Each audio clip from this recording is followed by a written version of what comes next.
बोल नहीं सकता तो बोलने की जरूरत नहीं है। आप सब बैठे हैं, मन ही मन के अंदर आप अपने किसी परिवार के बारे में सोच सकते हो। हवन करते हैं आप, उसके लिए नियम है कि लकड़ी लगाओगे ऐसे जलेगी, घी डालोगे, उसमें अन्न डालोगे, ये मंत्र पढ़ोगे। कई लोग कहते हैं मंत्रों से क्या फ़र्क पड़ता है। अरे भाई, आज के विज्ञान ने आपको मोबाइल फ़ोन दिया है। मोबाइल फ़ोन आपके बोलने से भी काम करता है आजकल। तो आप मोबाइल से कहो भाई मेरे को फला नंबर से मिलवा दो, फला व्यक्ति से फ़ोन मिलवा दो। यदि आपने ठीक नाम लिया है तो मोबाइल बिना कुछ किए आपको उस व्यक्ति से मिलवा देगा। ये मंत्र भी आपको उन देवताओं से मिलाने के नंबर हैं। यदि आप ठीक मंत्र पढ़ोगे तो आपको उन देवताओं से जोड़ देगा। ठीक पढ़ना है और ठीक स्थिति से पढ़ना है। आपका मोबाइल भी काम कर रहा, मान लो मोबाइल में बैटरी नहीं है तो बोलते रहो। तो जितनी पूजा पद्धति हैं इन सब के डिफरेंट नियम हैं। ये सारे वैज्ञानिक चीज़ें हैं, भक्ति का इनसे कोई लेना देना नहीं है। स्वामी विवेकानंद से उनके गुरुजी रामकृष्ण परमहंस पूछते हैं एक बार, उनके पास 8 सिद्धियां थी। तो उन्होंने कहा विवेक, नरेंद्र कहा करते हैं उसको, नरेंद्र मैंने इन सिद्धियों को बहुत तपस्या से पाया है, तुम्हें चाहो तो मैं इन सिद्धियों को संकल्प मात्र से दे सकता हूँ, बोल कौन सी सिद्धि चाहिए तेरे को। तो नरेंद्र क्या पूछते हैं कि गुरु जी क्या इन सिद्धियों से मेरे को भगवान की प्राप्ति में कुछ सहायता मिलेगी। वो कहते हैं भगवान से सब कोई लेना देना नहीं है। तो कहते हैं फिर मेरे किस काम की। तो गुरु जी क्या कहते हैं कि नरेंद्र तो अभी से मेरे से ऊपर उठ गया, क्योंकि मैं तो इन सिद्धियों को लिए बैठा हूं और सोच रहा हूं तुझे दे दूं, और तू तो इनसे ऊपर उठ गया, तुझे इनकी जरूरत ही नहीं है। तो ये सिद्धियां जो हैं भक्ति का इनसे कोई लेना देना नहीं है। भक्ति बहुत सहज है, बहुत सिंपल है। अपने काम को, जैसे रविदास जी जुत्ती इकट्ठा करते और क्या कहा करते वो, मन चंगा तो कठौती में गंगा। और करके दिखाया उन्होंने। एक ब्राह्मण जी गंगा जी जा रहे थे तो उन्होंने कहा भी मेरी भी भेंट चढ़ा देना। तो उन्होंने कहा कि मेरी भेंट तब देना जब गंगा मैया खुद लेने आए, खुद हाथ उठाकर ले तो मेरी भेंट देना उनको। ब्राह्मण ने कहा गंगा मैया क्या लेने आएगी। पर जब वो गए, कहा कि रविदास जी ने भेंट दी है भाई, तो गंगा मैया ऊपर आ गई, भेंट ली और एक कड़ा सोने का उनको दे दिया कि कड़ा जाके रविदास को दे देना। अब उनके मन में थोड़ा सा लालच आ गया कि मैं राजा को इतना सुंदर कड़ा दूंगा तो मुझे इनाम मिलेगा, और जाके राजा को उन्होंने कड़ा दे दिया। राजा ने वो कड़ा अपनी रानी को दिया, रानी को कड़ा बहुत अच्छा लगा। तो उन्होंने कहा कि ऐसा कड़ा मंगवा के दो, एक हाथ में कड़ा दूसरे में होना चाहिए। तो कहा जी एक कड़ा और मंगवा के दो। अब बुलाया उनको, वो कड़ा कहाँ से लाए, बड़ी मुश्किल फंस गए वो। तो गए रविदास जी के पास कि रविदास जी मेरे से ये गलती होगी, मैंने अपना नाम लेकर कड़ा दे दिया, अब राजा जी कड़ा एक और मांगते हैं। तो रविदास ने क्या किया, चमड़े जिसमें धोया करते, कठौती बोलते हैं उसको, एक बर्तन जिसमें चमड़े को धोया करते, वो गीला करते थे, नरम करते थे वो, उसमें हाथ डाला, कहता मन चंगा तो कठौती में गंगा, निकाल के कड़ा दे दिया उनको। क्या कहेंगे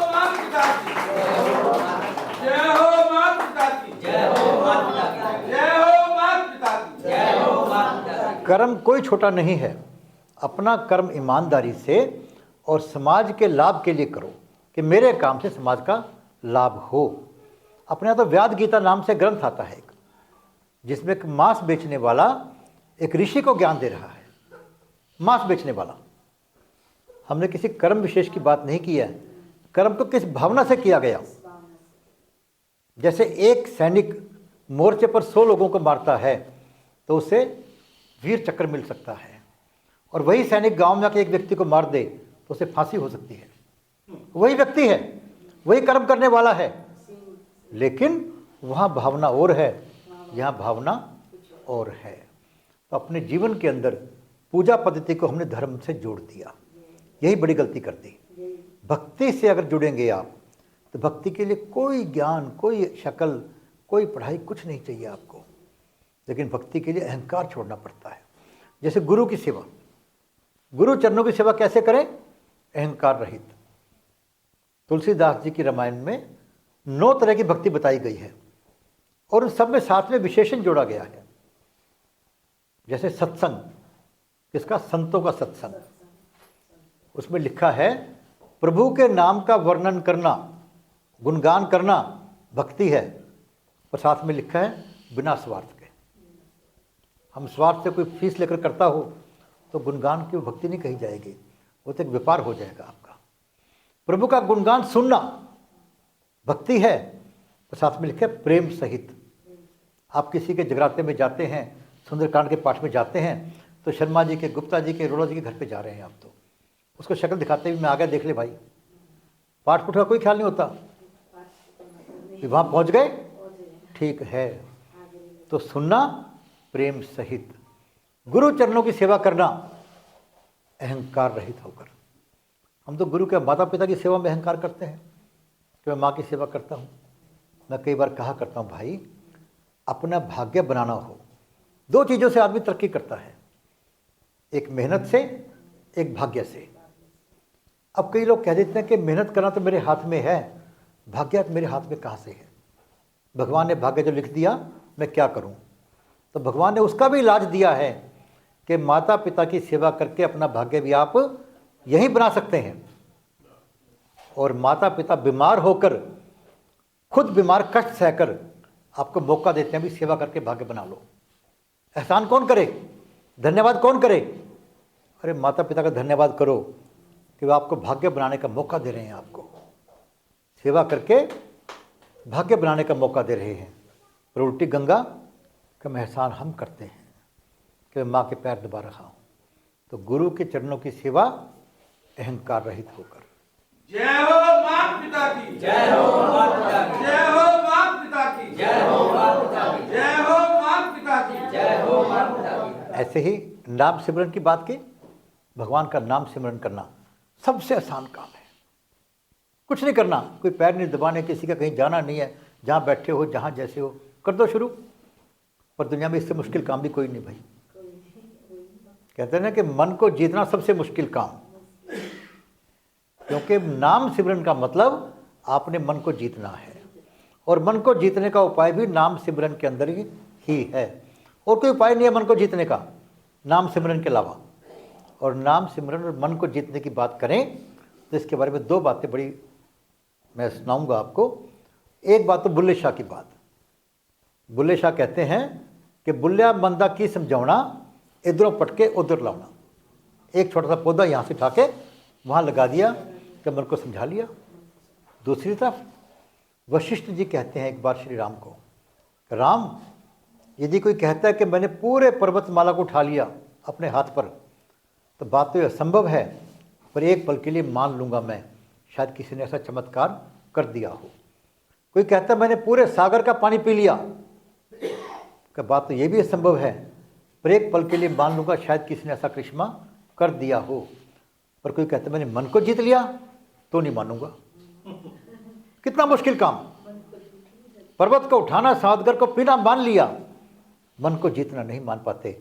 और दूसरी तरफ भगत कहते हैं बुल्लिया मंदा की समझाना, इधर पटके उधर लाना।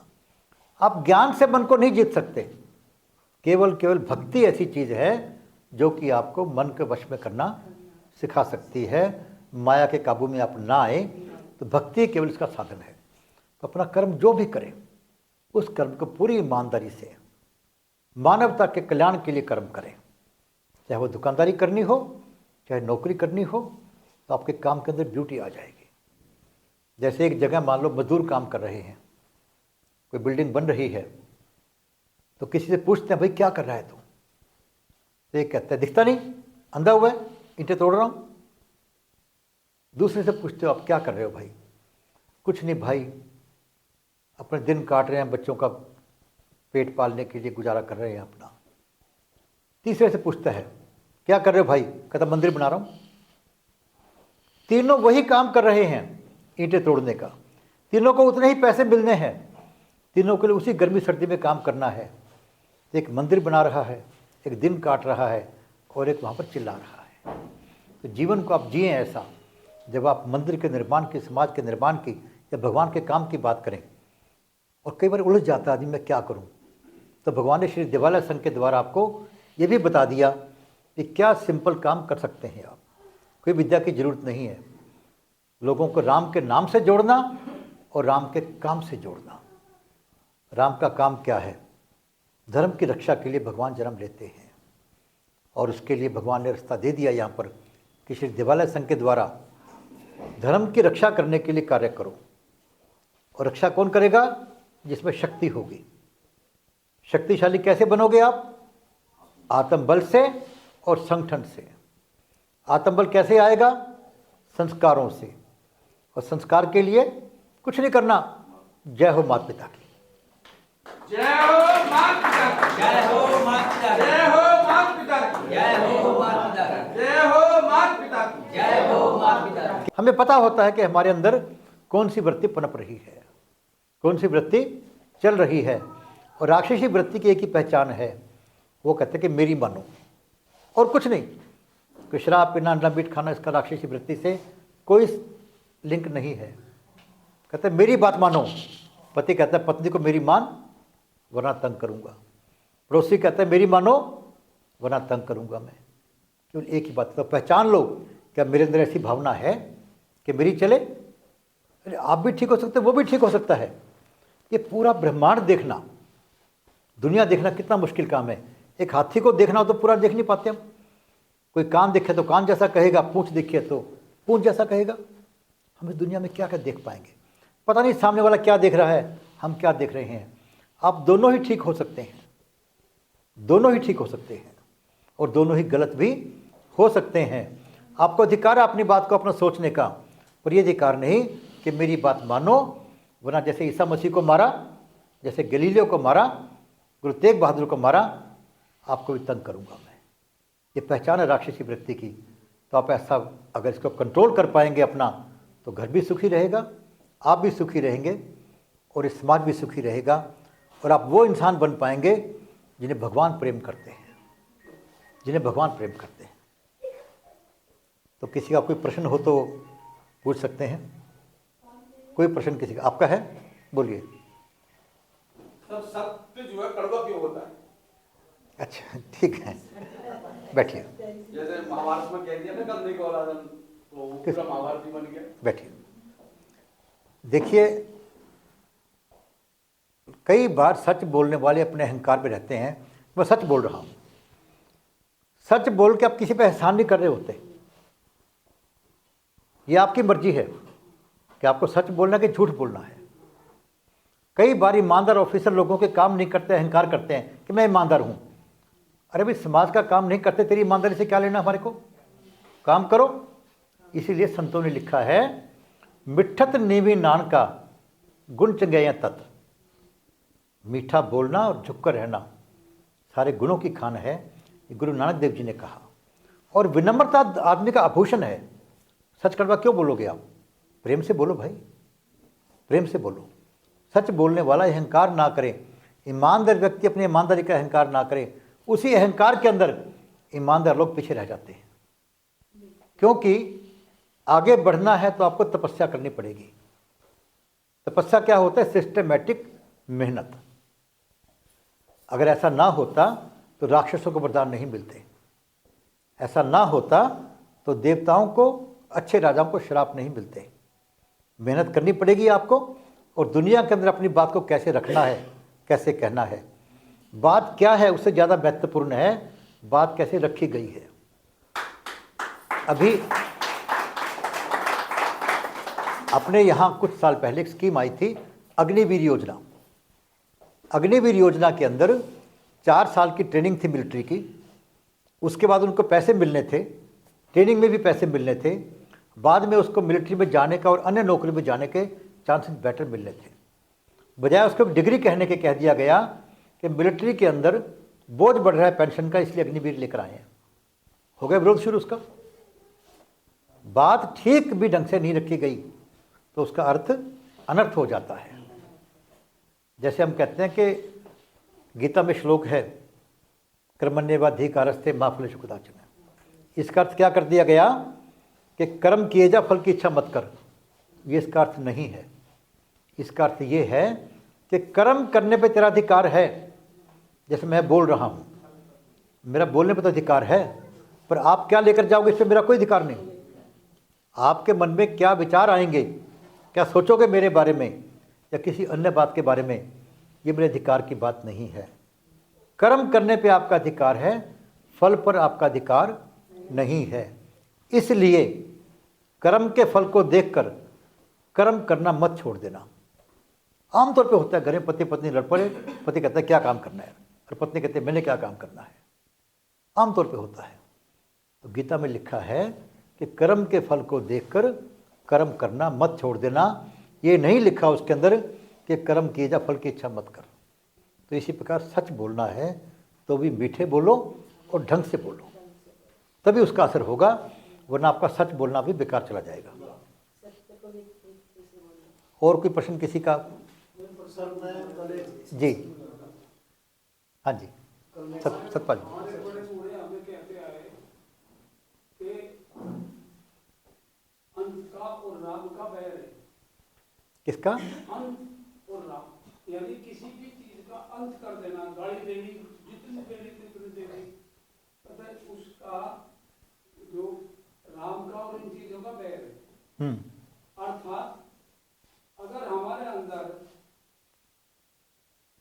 सत्यता कब आएगी, जब झूठ होगा, क्योंकि झूठ ही सत्यता की परख करवाता है, बुराई ही अच्छाई की परख करवाती है जी। इसीलिए जिसने उसे मार दिया वही राम है, यानी रावण को मार दिया वही राम है, कंस को हरा दिया तो वही कृष्ण है। बिल्कुल ठीक कहा आपने। इसी तरह अगर हम किसी बुराई को अपने अंदर दबा लें तो हम सत्य हैं जी। अगर हम बुराइयों के आधार पे ही चलना शुरू कर दिया तो कहीं के साथ करेंगे जी तेरा। बिल्कुल ठीक कहा आपने। हम तो बुराइयों के साथ साथ चल पड़े, चल गए तो मेरे साथ आई आ जा तू भी और चल। बिल्कुल ठीक कहा आपने। तो इसका अगर हम बदल लें उदाहरण को, इसको थोड़ा सा समझ को, अभी आपने बहुत इस सत्संग का आज का रिजल्ट इस बात पे है कि बुराई को हम कैसे दूर करें, जो इसमें हमारे संकल्पों में लिखा है कि राक्षसी वृत्ति हमें तंग करती है, जब तो हम देव वृत्ति को धारण करते हैं जी। जब वो हमें तंग करेगी, सोने देगा, बैठने देगी, किसी को तू कह के हम अपने घर में रोटी नहीं खा सकते, अरे यार उसको गलती होगी, आज हमसे कहीं कोई बात गलत बोल दी, इसका मतलब हमें बुराई सत्यता ही बुराई को मारती है, तभी हम जीवित हैं। बिल्कुल ठीक है, बढ़िया। ये मैं इस पे क्या है, इसके बारे में एक्सप्लेन करो थोड़ा, मैं कर नहीं पा रहा।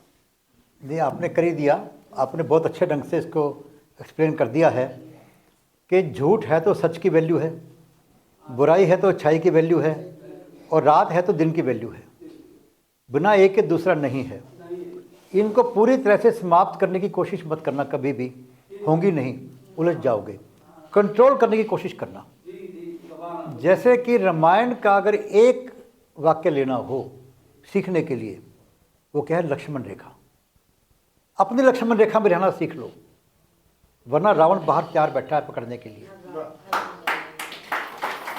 जय हो मात पिता की, जय हो मात पिता की, जय हो मात पिता की, जय हो मात पिता की, जय हो मात पिता की, जय हो मात पिता की। जैसे कि कहते हैं कि सफ़ेद जहर हैं चीनी और नमक, पर इनके बिना तो खाना खाया ही नहीं जाएगा, पर लिमिट में खा लो। जीवन के अंदर क्रोध, काम, क्रोध, लोभ, मोह, अहंकार, इनके बिना कोई व्यक्ति हो नहीं सकता, नहीं हो सकता कोई भी। लेकिन वो कंट्रोल में है तो काम आएंगे आपके, और कंट्रोल से बाहर है तो नुकसान करेंगे आपका। इसलिए बुराई को या अन्य बातों को, झूठ बोलने को लिमिट में रखिए। और ये हमारे भगवान ने समझाया हमारे को। कहते हैं कि नारी पर हाथ नहीं उठाना चाहिए, पर श्री राम के टाइम पे शूर्पणखा के नाक कान काटे गए, ताड़का को मारा गया। बताया गया अपवाद अवस्था के अंदर कोई भी चीज़ परफेक्ट दुनिया में नहीं है। मुख्य बात है हमने काम किया धर्म की रक्षा के लिए, तो झूठ भी सच बन जाता है यदि हम धर्म की रक्षा के लिए कार्य करते हैं। और वो सच भी बेकार हो जाता है जो धर्म अधर्म की बात नहीं देखता। जैसे भीष्म पितामह की बात भी कर रहे हैं हम लोग, कहते मैं अपने वचन से बंध गया हूँ। अरे तेरे वचन का क्या लाभ भाई, जब समाज के अंदर अधर्म हो रहा है और तुम सक्षम होते हुए देख रहे हो, तो जीवन के अंदर ये विचार करना, अपनी बुराई से नफरत मत करना, ये सबके अंदर है। कभी इस बारे में कमज़ोर महसूस मत करना कि मेरे अंदर ऐसी बुराई, सबके अंदर है, लेकिन कंट्रोल में है तो ठीक है। और कोई भी चीज़ दुनिया के अंदर कंट्रोल से बाहर होती नुकसान करेगी। जैसे आप मान लो हवा की, अग्नि की बात ले लो। हवा जीवन देती है हमारे को, बिना हवा के हम कुछ पल भी नहीं रह सकते। पर यही हवा जब अंधेरी बनती है, अपनी लक्ष्मण रेखा तोड़ देती है, तो मकानों को, वृक्षों को और इंसानों को मार देती है वो। पानी ले लीजिए आप, जल के बिना जीवन नहीं है, कहते हैं जल ही जीवन है। लेकिन जब पानी अपनी सीमाएं तोड़ देता है तो सबको ख़त्म कर देता है। तो जीवन के अंदर अपनी जितनी बातें हैं, चाहे वो सच बोलना हो चाहे झूठ बोलना हो, कंट्रोल में रखेंगे तो ही आप जीवन को सुचारू रूप से चला पाएंगे और अपने आप को समाज के लिए भी उपयोगी बना पाएंगे। आप कुछ कहना चाहते थे? सर, मैं कल एक सत्संग में गया था तो वहाँ धर्म पर चर्चा चल रही थी जी। तो धर्म की परिभाषा पर एक प्रकार डालने पर जी। कि धर्म का अर्थ क्या है, वास्तविक अर्थ। बैठिए। मैं आज पूरे इसी समय पे धर्म पे बोल रहा था। धर्म कोई पूजा पत्ति नहीं है, धर्म नियम में बंधा नहीं है। धर्म इस व्यक्ति को मानने से, उस चीज़ को मानने से नहीं है। धर्म केवल एक ही बात है, मानवता के कल्याण के लिए बनाए गए नियम। जैसे अपने यहाँ 15 अगस्त को आज़ाद हुए, लेकिन ज़्यादा मनाते किसको? 26 जनवरी को। तो 26 जनवरी को हमारा संविधान लागू हुआ।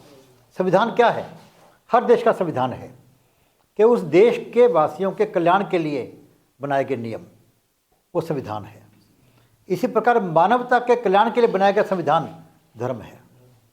मानवता का कल्याण, उसमें कई पूजा पत्ति नहीं है। जैसे उसमें लिखा है धर्म के लक्षणों के अंदर कि सीखने को तैयार रहना, कोई उम्र नहीं कही गई, बच्चा हो बड़ा हो, धर्म का लक्षण है। सीखने को तैयार रहना, पश्चाताप करने वाले को क्षमा कर देना, धर्म का लक्षण है। पृथ्वीराज चौहान की तरह नहीं कि उसने माफ़ी मांग ली, छोड़ दिया उसको 17 बार, नहीं। और ये भी नहीं कहा कि कसूर करने वाले को छोड़ दो, गांधी जी की तरह नहीं कहा। पश्चाताप करने वाले को क्षमा कर देना, जिसने गलती की और पश्चाताप करा उसको क्षमा करना भी धर्म का लक्षण है। साहसी होना, डरपोक होना धर्म का लक्षण नहीं है। तो ये हमेशा ठीक थे, हमेशा ठीक रहेंगे और आज भी ठीक है। धर्म का लक्षण केवल और केवल मानवता के कल्याण के लिए बनाया गया संविधान या बनाए नियमों से है। वो किसी दीवारों में बंधा नहीं है, किसी व्यक्ति से बंधा नहीं है। जितने भी नियमों से बंधे चीज़ हैं वो सारे मत हैं, संप्रदाय हैं, किसी व्यक्ति के द्वारा चलाए गए उस समय के अनुसार कुछ काम हैं। धर्म तो सार्वभौमिक है, सर्वकालिक है।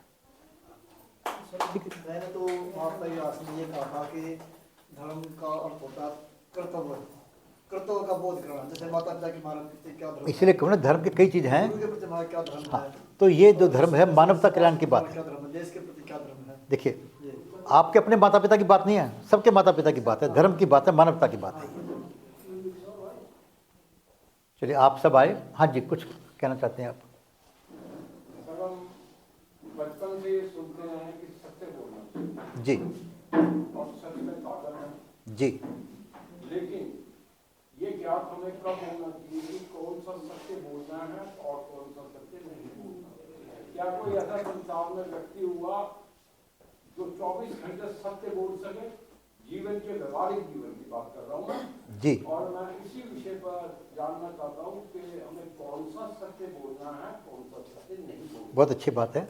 इसका एक ही पैमाना है कि धर्म की रक्षा के लिए बोलना सत्य तो ठीक है, और धर्म की रक्षा के लिए बोलना असत्य भी सत्य से ऊपर है। जोड़ लो अपने आप को। जैसे कौन सा रास्ता घर में ठीक है कि जो भगवान की ओर ले जाए वो ठीक, दूसरा गलत। जो आपके कर्तव्य की ओर ले जाए रास्ता ठीक, दूसरा गलत। वरना प्रहलाद जो हिरण्यकशिपु को मारने का कारण बना, उसको भक्त शिरोमणि नहीं कहा जाता। बाप की सेवा करने की बात कर रहे हैं कि माता पिता की सेवा करो, और उसको मारने का कारण कौन बना? प्रहलाद बना। मुख्य बात यह है कि हमने धर्म जो बोला है या जो आचरण किया है किस काम के लिए किया? धर्म की रक्षा के लिए या किसी और बात के लिए? स्वार्थ के लिए किया तो गलत हो जाएगा। और धर्म की रक्षा के लिए किया गया तो उत्तम कार्य हो जाएगा वो। जैसे चमड़ा, कहते हैं कि चमड़ा जो है अशुद्ध होता है, लेकिन ढोल किसके बनते हैं? चमड़े के बनते हैं। और हर मंदिर में, हर सत्संग में ढोल सबसे आगे होते हैं। मुख्य बात है कि आप किस कारण से कहाँ क्या कर रहे हैं। जो भगवान की ओर ले जाए, जो मानवता के कल्याण की ओर ले जाए, वही ठीक है। बहुत बहुत धन्यवाद आप सबका। हमारी परमात्मा से प्रार्थना कि हम सबको नेक कार्य करने की प्रेरणा दे, नेक कार्यों में सफलता दे। आप सबको प्रणाम। आपके सबका भीतर बैठे हुए परमपिता परमात्मा को मेरा प्रणाम। दिखा दो।